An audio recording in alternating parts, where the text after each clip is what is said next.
This week in Harrop Performance Centre, we've got a near new 2018 Toyota 86. This one's just received our complete 86 Supercharger Kit. It's got the TVS1320 and it's our compliance system.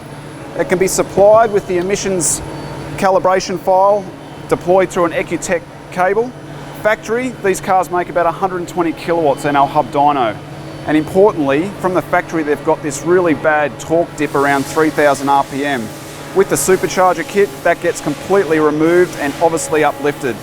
Peak power is now 175 kilowatts on the Dynapack dyno, more than 50% gain. Also available as a tuner kit globally or as a complete kit here in Australia with emissions compliance.